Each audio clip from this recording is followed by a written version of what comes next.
नमस्कार, आप देख रहे हैं द न्यूज। आपके साथ मैं सृष्टि मिश्रा। इस वक्त की बड़ी खबर, बीजेपी के साथ क्या धांधली हुई है, क्या षड्यंत्र के तहत बीजेपी की सीटें कम आई है। तो देखिए, यहाँ कहा जा रहा है कि बूथ अधिकारियों के द्वारा यानी बीएलओ के द्वारा ये बड़ी धांधली की गई है। मतदाताओं के नाम काटे गए हैं और इस पर समीक्षा जब हुई, जब ग्राउंड रिपोर्ट ली गई है, तो ऐसी बड़ी धांधली सामने आई है। पूरी यूपी बीजेपी परेशान है और यूपी बीजेपी ने इसके लिए जांच के आदेश दिए हैं। पत्रकार जी मौजूद है, पूछेंगे इनसे पूरा मामला क्या है और किस तरीके से इस पर धर दबोचा जाएगा। अधिकारियों पर भी गाज गिरने वाली है। देखिए, जो खबरें आ रही हैं वो पहले से ही ऐसा आभास हो रहा था। मीडिया ने भी इन्फॉर्म किया था इनको, विपक्षी दलों ने भी किया था कि हुआ क्या है, एक बहुत बड़े रूप में इन लोगों ने ईवीएम मशीन पे, दूसरी जो मतदाता सूची थे उसमें खासतौर से बीजेपी के सदस्यों के नाम कटाए गए। उसके लिए वेल प्लान पूरा इंडी गठबंधन एक होकर के विदेशी ताकतें भी लगी रहीं कि किसी तरह से मोदी और योगी को रोको। कई अलगाववादी संगठन लगे रहे, तमाम जगह से फाइनेंस आया, जॉर्ज सोरेस लगा रहा। तो इन लोगों ने टेक्निकल टीम पहले से बैठा दी गई थी। मैं आपको बतला दूं कि जिनके वोटर लिस्ट में नाम थे और जो प्रिसाइडिंग अफसर था उनके पास जो लिस्ट थी बूथ में जहाँ पे वोट अंदर जाते थे उसमें नहीं था नाम।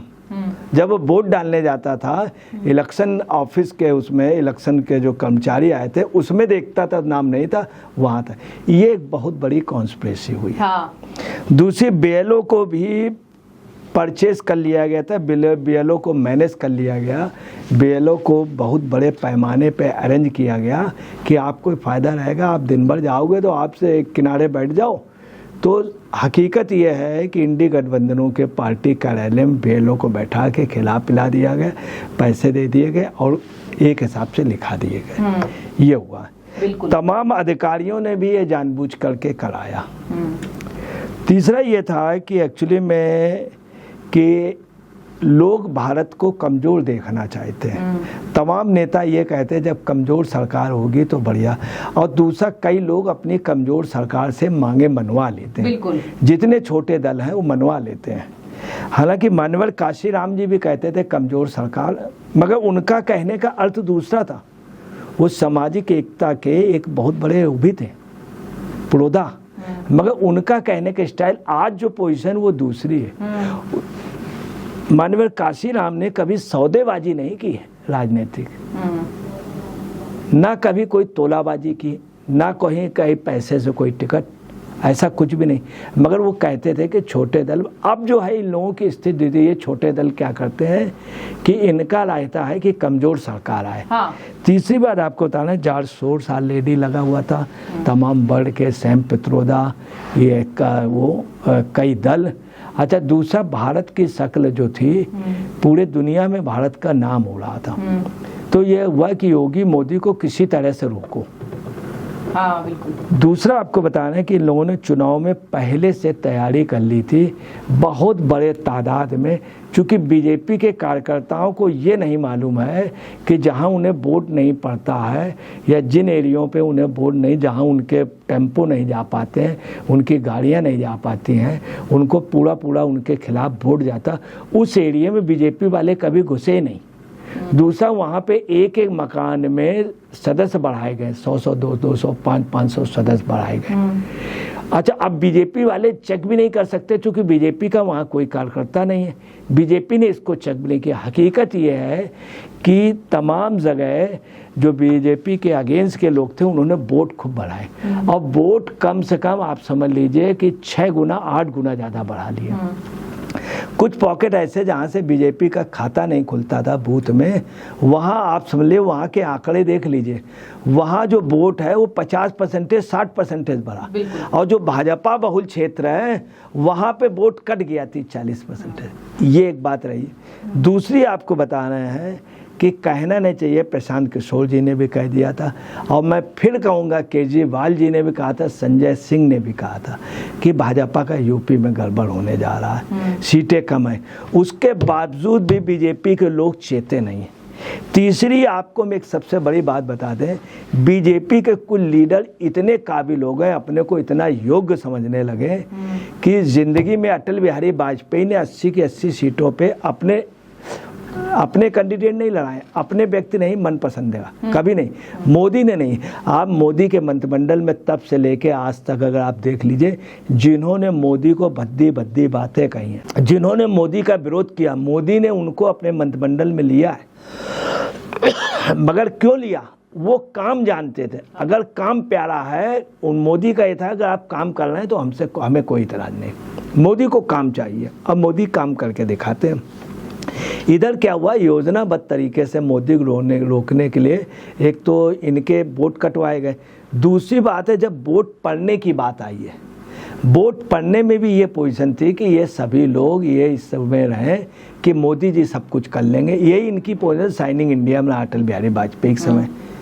इनके मतदाताओं के काम नहीं हुए, उनको शासन आने पे और उपेक्षित हुआ। अधिकारियों की चली सरकार पे, ये बात सच है, अधिकारियों की चली। इसके अलावा आपको बता रहे बेईमानी इस कदर हुई है, आप समझ लीजिए कि मोदी गठबंधन के खिलाफ, बीजेपी गठबंधन के खिलाफ जो वोटर थे वो इतने यूनाइट थे, उन्होंने अपने घर के एक एक कराए। उन्होंने ये भी तक किया है कि एक घर में अगर 15 वोट हैं, मोदी का विरोधी घर है, तो उसने अपने उस हिसाब से खड़े कर लिए। अगर कोई आदमी 27 साल का है तो उन्होंने कोई 27 साल का आदमी खड़ा किया, कोई लेडीज 70 साल की तो 70 साल की खड़ी की। दूसरा, महिलाओं के नाम पर भी काफ़ी हुआ। कई जगह महिलाओं के लिए हिम्मत नहीं हुई प्रिसाइडिंग अफसर की कि उनका चेहरा देखें, मिलान करें। कई जगह इस बात का उड़ा। इसके अलावा आपको बताना है, इस चुनाव में पैसा भी खूब चला है।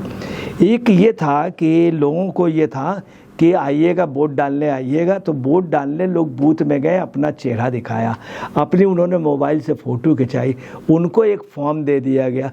फॉर्म किसमें? उसमें राहुल गांधी के साइन, राहुल गांधी की फ़ोटो और खड़गे जी का, और उस पर नीचे लिखा था आपका क्या नाम, पिताजी का नाम क्या, घर पे कितने वोटर हैं, कौन विधानसभा है, और उसमें था एक नौकरी मिलेगी, 1 लाख रुपए बुजुर्ग को मिलेगा, 8,500 रुपया तनख्वाह मिले, घर बैठे 400-600 रुपया मिलेगा, और सब कर्ज माफ। इस चक्कर में लोगों ने कर्ज ले लिया। दूसरी बात है, हकीकत ये है कि सबसे ज़्यादा दारू जो है इस चुनाव के लोकसभा में आप समझ लीजिए कि बीजेपी इसमें पीछे हो गई। जो दारू बांटेगा उसके प्रति लोग वफादार रहते, याद रखिएगा। तीसरा ये है कि बीजेपी के समय काफ़ी मकान गिराए गए, जो बड़े बड़े पूंजीपति थे, बड़े बड़े घोटालेबाज, उनकी अपनी चलती थी, उनकी चल नहीं पाए, उनका मकान नाबूद हो गया जो अवैध कब्जा किया था। कुछ जो बहुत बड़े गुंडे थे उनका काउंटर हो गया। इन सब ने मिलकर के अपना पूरा गोल बना लिया था। काफ़ी पैसा खर्च हुआ है माफियाओं ने कि अगर मोदी रहेंगे तो सबका अस्तित्व खत्म हो जाएगा। तो ये सब रहा कि बेईमानी बहुत बड़े पैमाने पे हुई है। और आपको बता रहे हैं इसमें अधिकारियों के भी हाथ रहा है।